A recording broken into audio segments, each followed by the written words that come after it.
Hi guys আমি পল্লব ঘোষ আমি একজন YouTuber educator entrepreneur founder of dream website. আজকের ভিডিওতে আমি আপনাদেরকে দেখাবো যে আপনি আপনার জন্য একটা ওয়ার্ডপ্রেস ওয়েবসাইট বানালে এবং তারপরে যে আপনার বেসিক সেটিংসগুলো কী কী দরকার, সেরকমই 13খানা ইম্পর্টেন্ট সেটিংস আপনাকে যেগুলো করতেই হবে সেইগুলো আজকে এই ভিডিওর মধ্যে আপনাদেরকে শেখাবো এবং সেইগুলো আপনি অবশ্যই অ্যাপ্লাই করবেন যখনই আপনার জন্য একটা ওয়ার্ডপ্রেস ওয়েবসাইট তৈরি করবেন। তো চলুন ভিডিওটা শুরু করে নিই।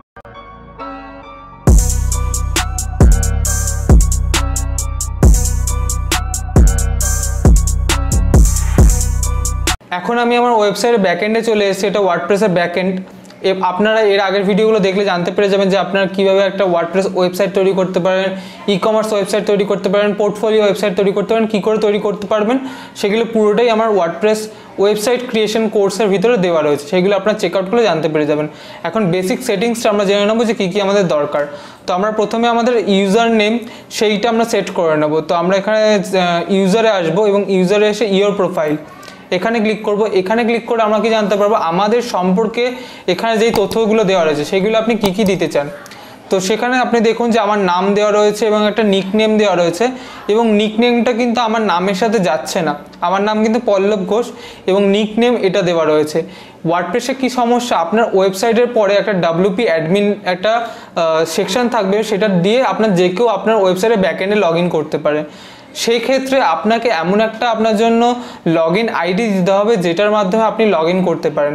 তো সেই জন্য আপনাকে এমন একটা নাম দিতে হবে যাতে আপনার যারা অ্যাটাক করবে আপনাকে তারা যেন অতটা গেস না করতে পারে, অতটা যেন ইজি না হয়। তো সেই জন্য আপনি সেরকম একটা নাম দেবেন। তো সেই নাম দিয়ে আপনি সেভ করে দেবেন এখানে এসে এবং সেভ করে দিলে তাহলে আপনার আপডেট প্রোফাইল হয়ে যাবে। এরপর সেকেন্ড হচ্ছে পাসওয়ার্ড। আপনি আপনার প্রোফাইলে পাসওয়ার্ড সবসময় সুরক্ষিত রাখবেন। এখানে আপনি দেখতে পাচ্ছেন উপরে গেলে এখান থেকে নিচে আসলে এখানে জেনারেট পাসওয়ার্ড রয়েছে। এবার জেনারেট পাসওয়ার্ডে ক্লিক করলাম। এইটাকে আমি যদি এখন এখানে এসে নিচে এসে আবার যদি সেভ চেঞ্জেস করে দিই তাহলে আমার সেভ হয়ে যাবে, বাট সেটা আমি করব না। আপনি এখানে এসে জেনারেট পাসওয়ার্ড করে যেটা এখানে ডিফল্ট দিচ্ছে, এখানে খুব স্ট্রং পাসওয়ার্ড দেয়, সেটা রাখতে পারেন, সেটাই আপনাকে রেকমেন্ড করব। এবং যদি আপনি নিজে থেকে কোনো স্ট্রং পাসওয়ার্ড দিয়ে থাকেন তাহলে সেটাও আপনি করতে পারেন, আপনার পক্ষে যেটা সুবিধা হবে। কিন্তু পাসওয়ার্ড এবং ইউজার নেম প্রথমেই আপনি চেঞ্জ করে নেবেন যখনই আপনি একটা ওয়ার্ডপ্রেস ওয়েবসাইট তৈরি করবেন। এরপর থার্ড সেটা হচ্ছে সাইট টাইটেল এবং ডেসক্রিপশন। তো আমরা এখানে চলে যাব সেটিংসে গিয়ে জেনারেলে আসবো।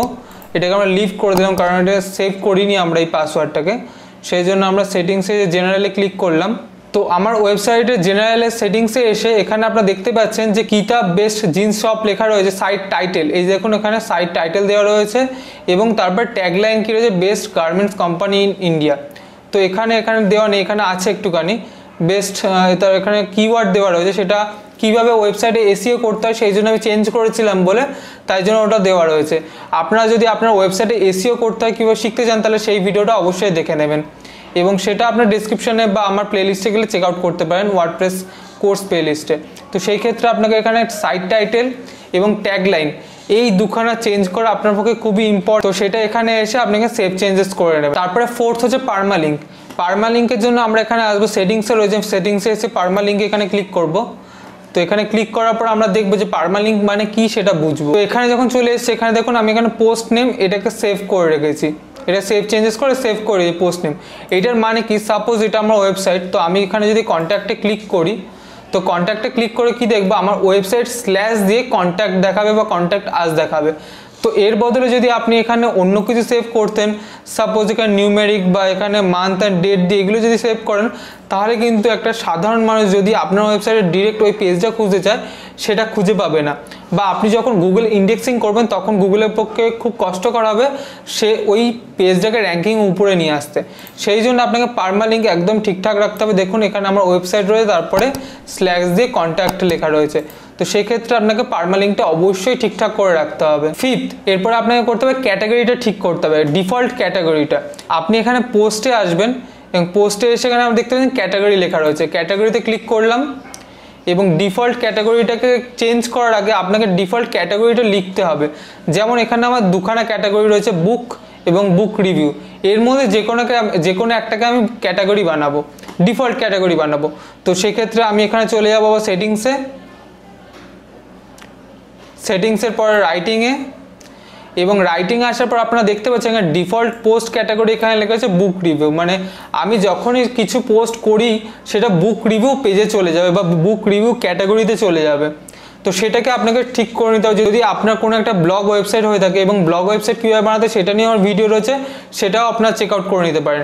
এবং সেক্ষেত্রে আপনি যখনই কোনো রিভিউ লিখবেন তখন এই ব্লগ ওয়েবসাইটে এটা ডিফল্ট ক্যাটাগরি হিসেবে ওখানে চলে যাবে। এরপরে সিক্স হচ্ছে আপনাকে স্যাম্পল ডেটাগুলোকে মুছে দিতে হবে আপনার ওয়েবসাইট থেকে, কারণ স্যাম্পল ডেটাগুলো থেকে অনেক রকম হ্যাক হতে পারে, অনেক রকম স্প্যামিং হতে পারে। সেক্ষেত্রে আপনার ডিফল্ট ডেটাগুলো আপনাকে ডিলিট করে দিতে হবে। যেমন এখানে আমার কোনো পোস্ট নেই এবং আমার যদি যে কোনো ইমেজ মিডিয়াতে এসে আমার যে ইমেজগুলো সেগুলো ডিফল্ট কোনো ইমেজ নেই বা ডিফল্ট আমার কোনো থিমটাও নেই, সেক্ষেত্রে আপনাকে ডিফল্ট পুরো জিনিসটাকে চেঞ্জ করে উড়িয়ে দিতে হবে আপনার ওয়েবসাইট থেকে, যাতে আপনার ওয়েবসাইটে নতুন হতে পারে একটা। 7 নম্বর হচ্ছে আপনাকে ডিলিট করে দিতে হবে আনইউজ প্লাগইন এবং থিমস। যেমন আপনারা এখানে আসলে দেখতে পেয়ে যাবেন অ্যাপিয়ারেন্সেসের থিমস, এখানে থিমে ক্লিক করলে আপনাদের কি কি থিম ইনস্টল করা রাখা রয়েছে সেগুলো আপনারা দেখতে পাবেন।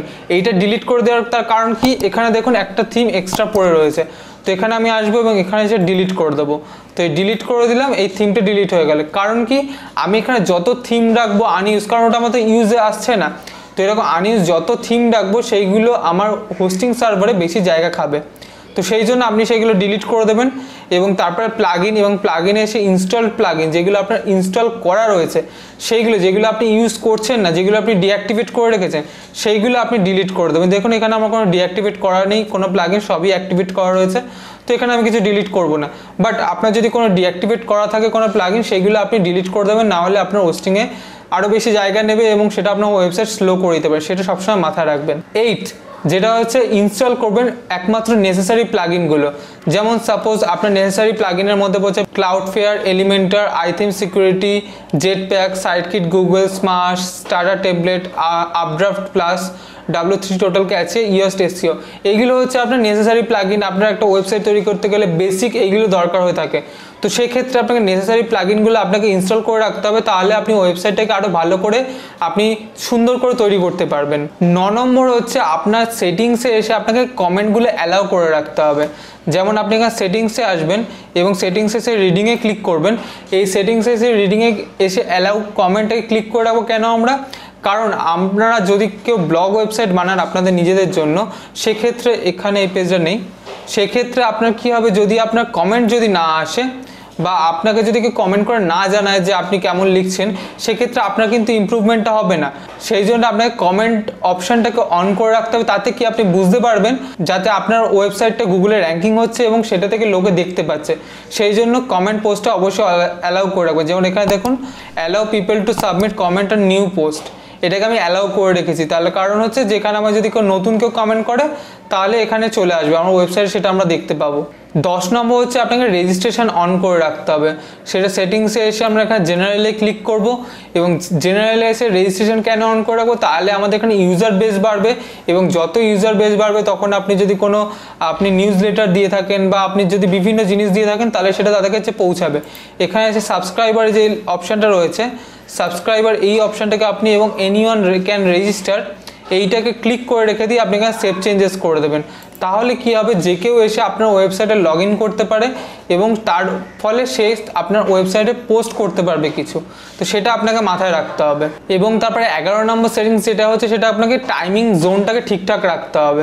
যেমন এখানে দেখুন টাইমিং জোন UTC+0 রয়েছে, সেক্ষেত্রে এখানে UTC+ 5.5 ঘন্টা আমাদের এখানে, তো সেটা আপনাকে ঠিকঠাক রাখতে হবে। এবং 5 আগস্ট রয়েছে, এখানে 11 AM দেখাচ্ছে, তো এটা আমাদেরকে ঠিক করতে হবে। সেভ চেঞ্জেস করে দেখি এখানে কি আসে। আমার এখন টাইম রয়েছে 4:42 PM, তো এখানে দেখবো আমরা চেঞ্জ করে কি আসে।